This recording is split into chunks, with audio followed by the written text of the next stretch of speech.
Hi అండి. ఈరోజు కడాయి paneer recipe చూపిస్తున్నానండి. దీనికోసం ముందుగా కడాయి మసాలా ప్రిపేర్ చేసుకోవాలి. దీనికోసం 2 టేబుల్ స్పూన్ల ధనియాలు, 1 టేబుల్ స్పూన్ జీలకర్ర, హాఫ్ టేబుల్ స్పూన్ మిరియాలు, 3 లవంగా, 1 యాలుక, 2 ఎండుమిర్చి దోరగా వేయించుకొని చల్లార్చుకొని పొడి చేసుకోవాలి.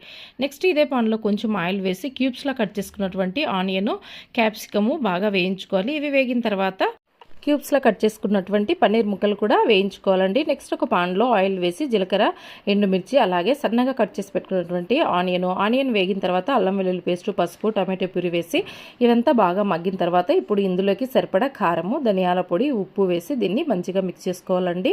మసాలాలన్నీ మగ్గి ఆయిల్ పైకి తేలిన తర్వాత ఇప్పుడు ఇందులో మనం ముందుగా వేయించి పెట్టుకున్నటువంటి క్యాప్సికమ్, ఆనియన్, పన్నీర్ ముక్కలు కూడా వేసి అలాగే ముందుగా ప్రిపేర్ చేసుకున్న కడాయి మసాలా కూడా యాడ్ చేసి మంచిగా మిక్స్ చేసి కన్సిస్టెన్సీకి తగ్గట్లు వాటర్ యాడ్ చేసి మీడియం ఫ్లేమ్లో 10 మినిట్స్ ఉడికించుకుంటే ఎంతో tasty and yummy kadai paneer recipe ready అండి. For full video please visit and subscribe my channel. Thanks for watching.